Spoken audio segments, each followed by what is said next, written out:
Você sabe o que é a hanseníase? Conhece alguém que já teve essa doença? E na sua família, teve algum caso? Como é que se trata dessa doença? A campanha Janeiro Roxo trata exatamente da hanseníase e as suas formas de tratamento. É sobre esse assunto que eu converso hoje com a doutora Ana Paula Vitti, ela que é dermatologista, e vamos conversar sobre a campanha Janeiro Roxo. Acompanhe aí a entrevista.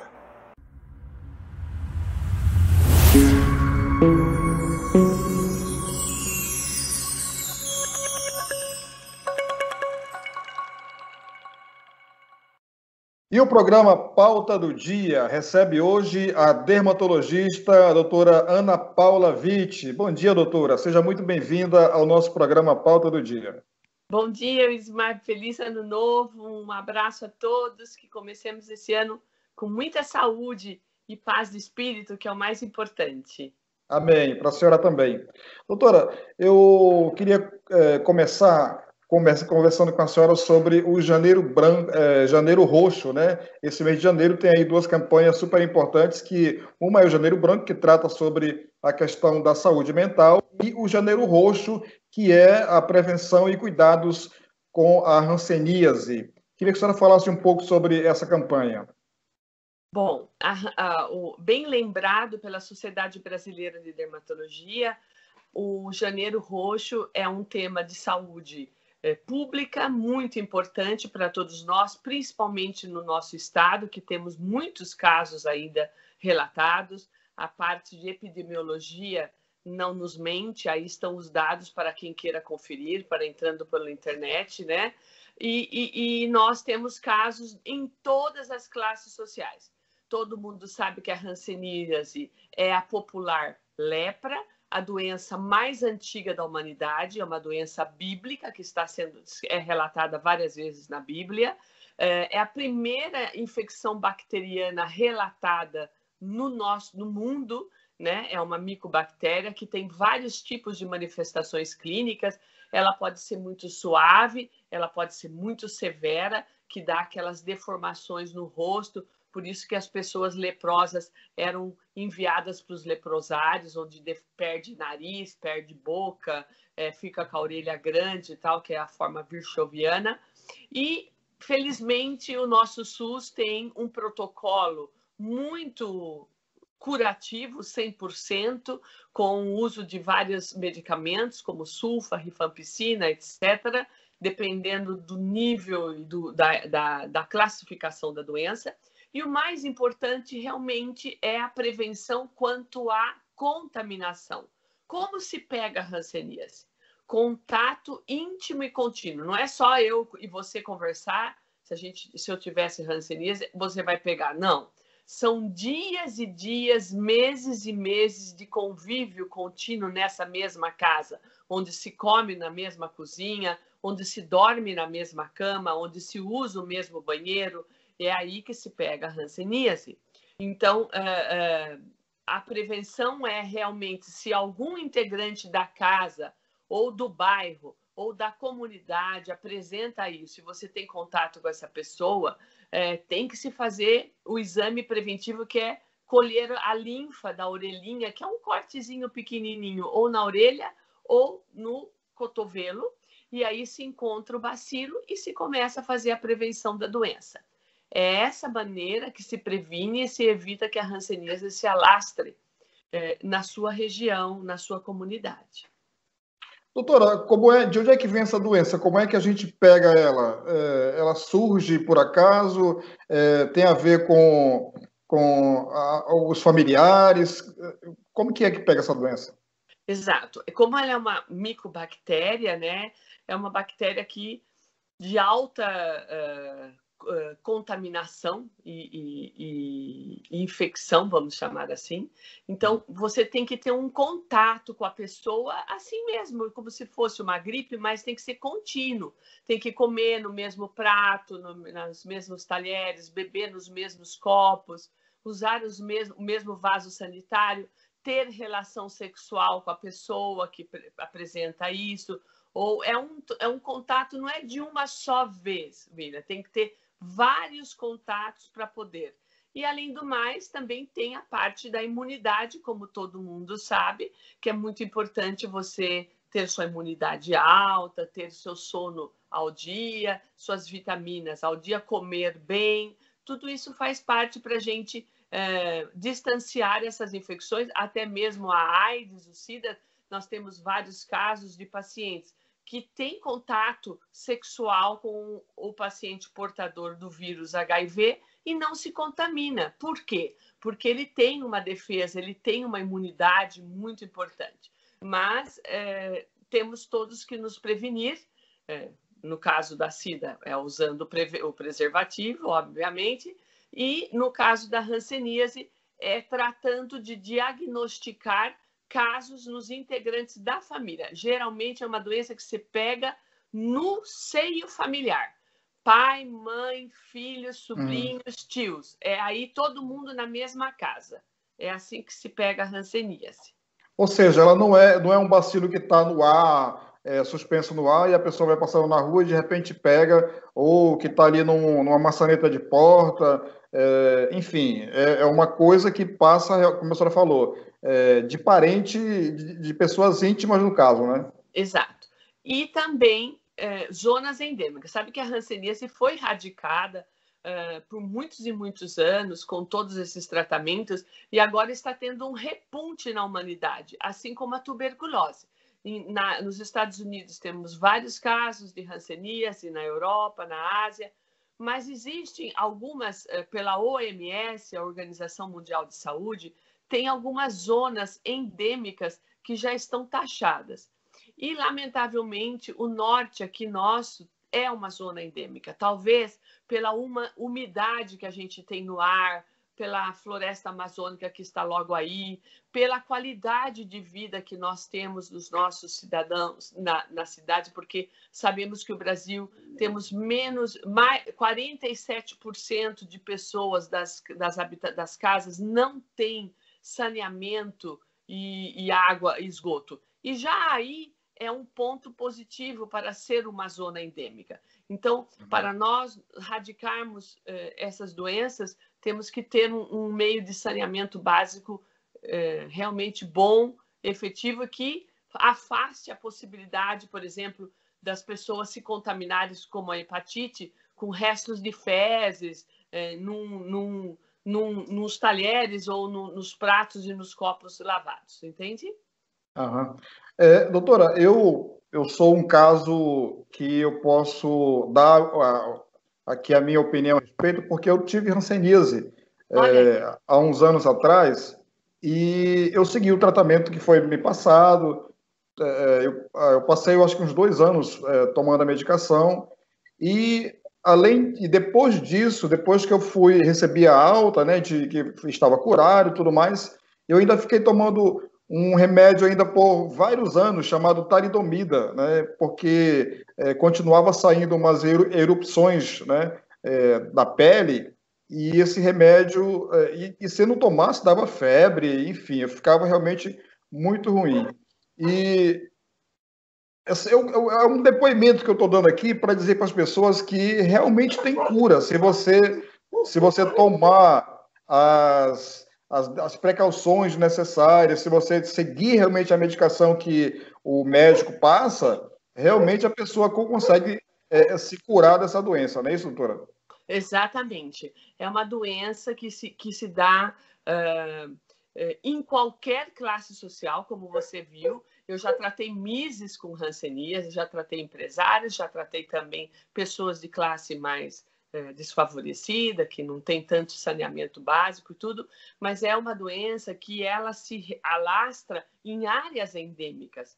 E o nosso Brasil, lamentavelmente, ainda não está livre dessa doença. Então, é um longo caminho a ser percorrido, um longo caminho pela OMS, pelo SUS, em tratar de cercar todas essas áreas endêmicas, fazendo teste em todo mundo, em todos que estão em volta do paciente que teve a doença e fazendo o tratamento. Como você viu, você está perfeito, é um tratamento maravilhoso.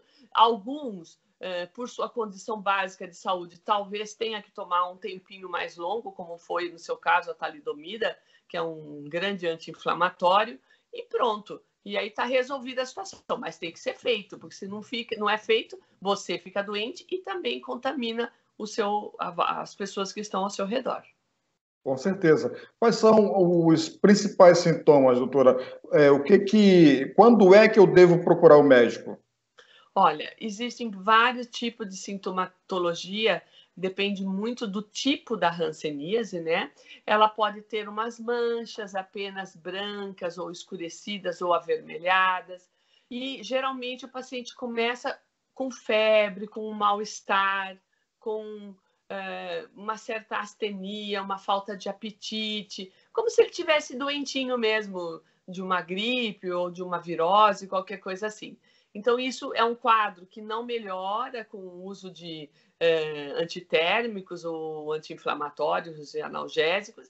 E, geralmente, os pacientes que chegam até mim é porque na família tem alguém. Fala, olha, doutora, recentemente eu tive o caso de uma mãe que trouxe um filho e falou, olha, ele está se sentindo mal, não tem lesão ainda de pele nenhuma. Eu observei algumas manchas nas costas que ela não tinha visto, mas eu tenho certeza que ele está com a doença. Ele fez o teste da linfa, deu negativo. Eu falei, vamos biopsiar essa mancha. E veio positivo.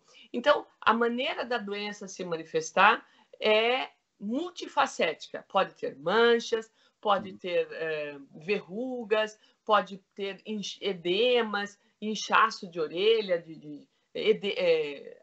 quadros urticarianos, enfim, uma série de manifestações que você deve procurar um médico para saber o que está acontecendo com você.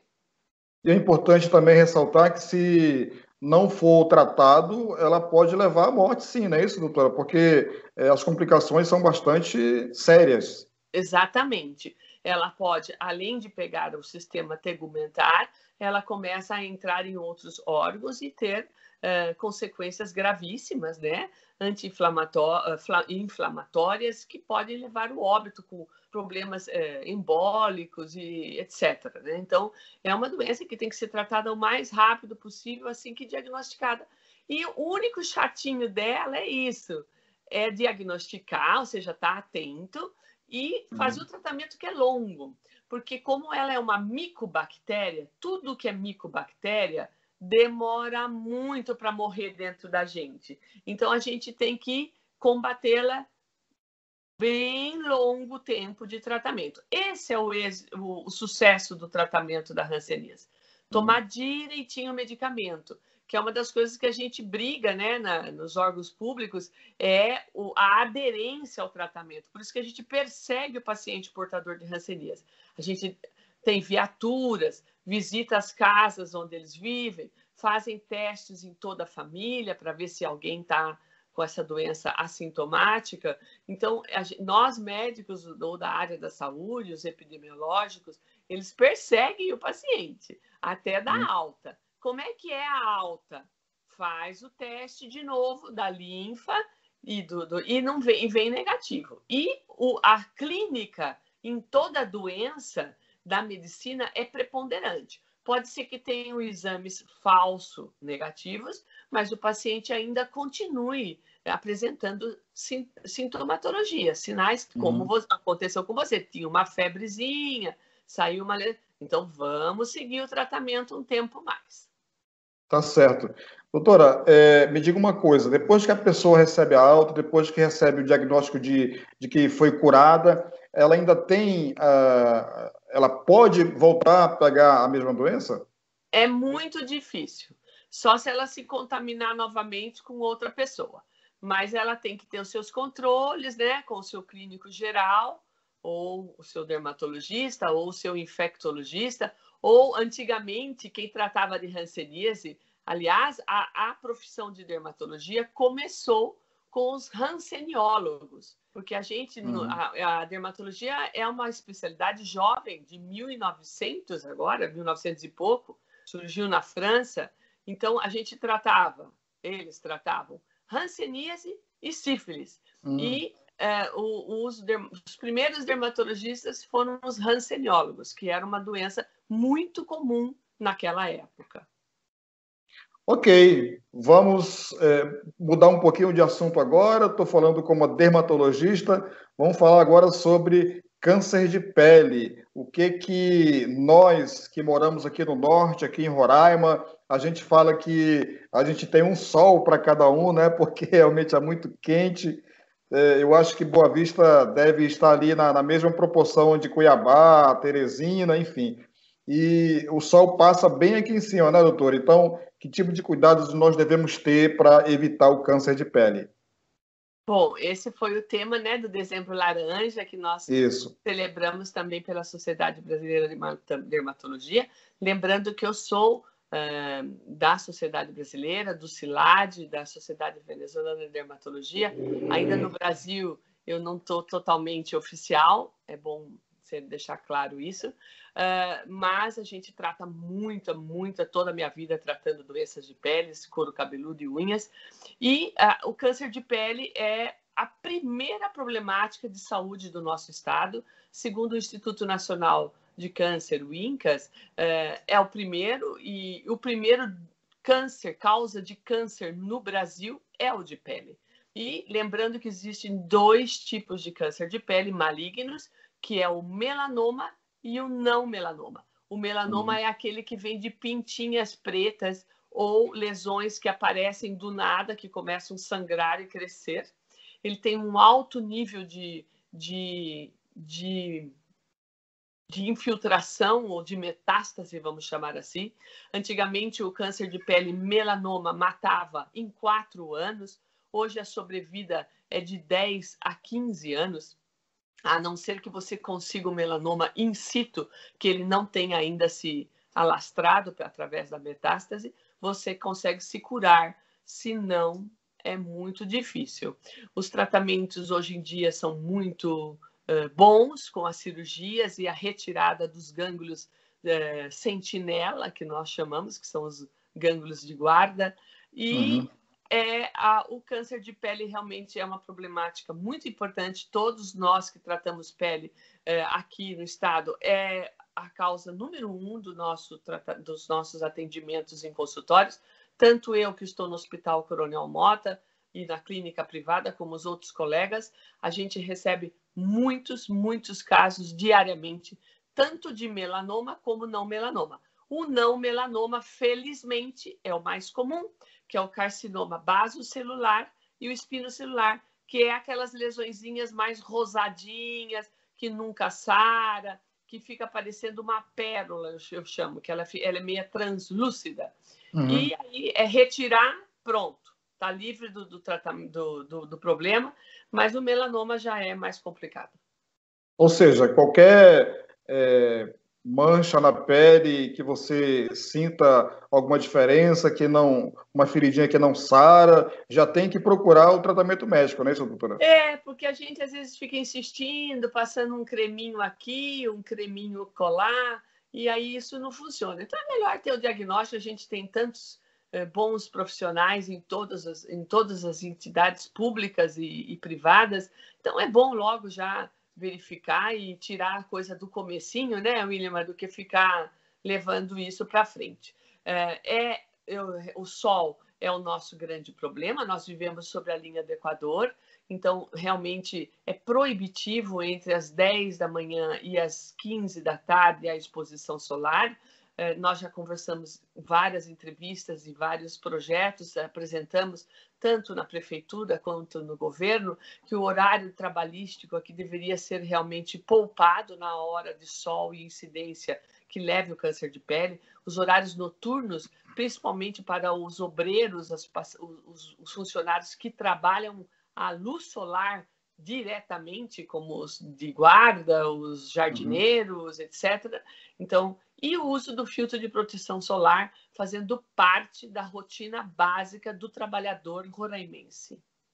Eu ia até perguntar à senhora sobre essa questão do filtro solar. Todo mundo precisa usar o filtro e qual é a numeração dele, que a mais indicada aqui para Roraima? Oficialmente tem que ser maior de que 30, né? No Brasil inteiro se fala isso. Nós aqui somos um pouquinho mais cuidadosos e pedimos para os nossos pacientes usar filtro de proteção solar 50.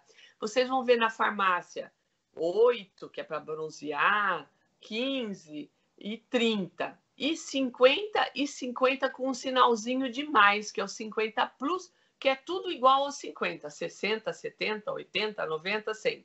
Então, se você conseguir usar e introduzir isso na sua rotina, todo dia de manhã, depois que você escova seus dentes, passa seu protetor solar, já você vai aliviar muito toda a sintomatologia de câncer de pele ou prevenir o aparecimento dele e também o fotoenvelhecimento e tudo que leva ao fotoenvelhecimento, como melasma, herpes, acne, etc. E quando está nublado, doutor, aqui a gente sai na rua, olha para o céu e não vê o sol. Isso significa que a gente deve relaxar ou deve continuar se protegendo da mesma forma, como se tivesse o sol quente? Claro, porque os raios ultravioleta A e B passam as nuvens. Nós não estamos visualizando o sol, mas o sol está mandando a sua radiação. Então, nesses dias nublados, tem que fazer parte da sua rotina, do seu skincare, que a gente chama, né? Levanta, escova os dentes, lava o rosto com sabonete lá, põe uma água termal, que a água termal spray também evita inflamações na pele, e passa seu protetor solar. Os homens, não esquecer das orelhas, às vezes está calvo aqui um pouquinho, né? E essa parte das mãos, dos braços, que é onde mais a gente consegue câncer de pele. A gente sempre consegue câncer de pele em áreas expostas ao sol. É difícil conseguir, por exemplo, dentro da roupa, na barriguinha ou no seio. Assim, a gente sempre consegue em braços, ombro, colo, rosto, orelhas, principalmente. Eu já vi algumas pessoas realmente aqui no nariz, né? Às vezes na bochecha. Exato, porque são áreas que o ultravioleta cai e é onde ele pega primeiro, é nariz e bochechas. Doutora, roupas. Eu sempre vejo a oferta de roupa com proteção UV. Isso funciona realmente ou é só propaganda para vender roupa? Não, funciona assim. É aprovado pela Anvisa, né? Então, tudo que passa pela Anvisa, a gente está vendo aí nosso tema de vacinas, super polêmico. A Anvisa é muito criteriosa e as roupas com filtro de proteção solar são fantásticas, muito usadas na América do Norte, na Europa e no Brasil. Nós temos várias marcas boas, litorâneas, sem fazer propaganda, a UV-Line, etc. Tem chapéu, tem camiseta de manga comprida, tem maiô, tem camisa, tem não sei o quê, tem um monte de coisa e ajuda muito, principalmente as crianças. Lembrando as mamães que nós e os papais que nós somos responsáveis pelo futuro da imunidade da pele do seu filho. Então, até os 9 meses, não se deve expor o filho a banhos solares muito fortes, ou seja, levar para a praia, para o banho, sempre tratar de só mesmo ficar na sombra e tomar aquele banho solar que todo mundo fala, de apenas 20 minutos, 10 minutos, e até os 18 anos usar protetor solar. Essas insolações que a gente vê nas crianças com bolha, tudo vermelho, volta tudo descamando do banho da praia, isso aí vai trazer consequências para o futuro da pele dessa criança, com certeza. Certo, é realmente importante cuidar da criança logo cedo, né? Doutora, a senhora falou sobre os pontinhos, os que a gente tem no corpo. Eu mesmo tenho vários aqui na região aqui da clavícula, pescoço. Quando é que eu devo me preocupar com esses pontinhos escuros? Então, geralmente a lesão de pele melanoma, que é o que a gente está falando agora, né? Vem desses pontos escuros e não são verrugosos. Então, quando vocês têm essas lesões que são planas, que nasceram com você ou apareceram do nada, mas começa a crescer, e vamos lembrar da regra do A, B, C, D e E, que é assimetria, uma lesão que não é redondinha, que ela é toda cheia de pezinhos assim. Bordes, as bordas da lesão estão muito entrando e saindo. A C, cor, uma lesão que está muito escura ou está se tornando escura. D, dimensão, a dimensão. Ele era de um tamanho e está ficando outro. Então, isso está chamando a atenção. E a evolução, ou seja, eu tinha um sinal enegrecido preto e está ficando diferente com o passar dos meses. Então, esses são os parâmetros que se deve buscar a consulta para fazer uma análise com um exame que a gente chama dermatoscopia. Lamentavelmente, eu não tenho aqui. É uma lupa pequenininha que nos dá muitos sinais para a gente dizer se isso é um câncer de pele ou não antes de fazer a biópsia. Então, o dermatologista ou o médico que analisa a pele, ele realmente vai dar o diagnóstico correto, com certeza. Doutora, eu tenho visto na internet muitas soluções caseiras, digamos assim, para essas situações. Por exemplo, tem um produto que você congela o pontinho ali e aí com o tempo ele cai. Aí tem eu vi também uma solução que seria vinagre de maçã. Você passa ali, não sei mais o que, aí o pontinho vai e cai. A senhora recomenda isso ou recomenda realmente que procure, claro, o dermatologista de cara para tentar resolver essa situação?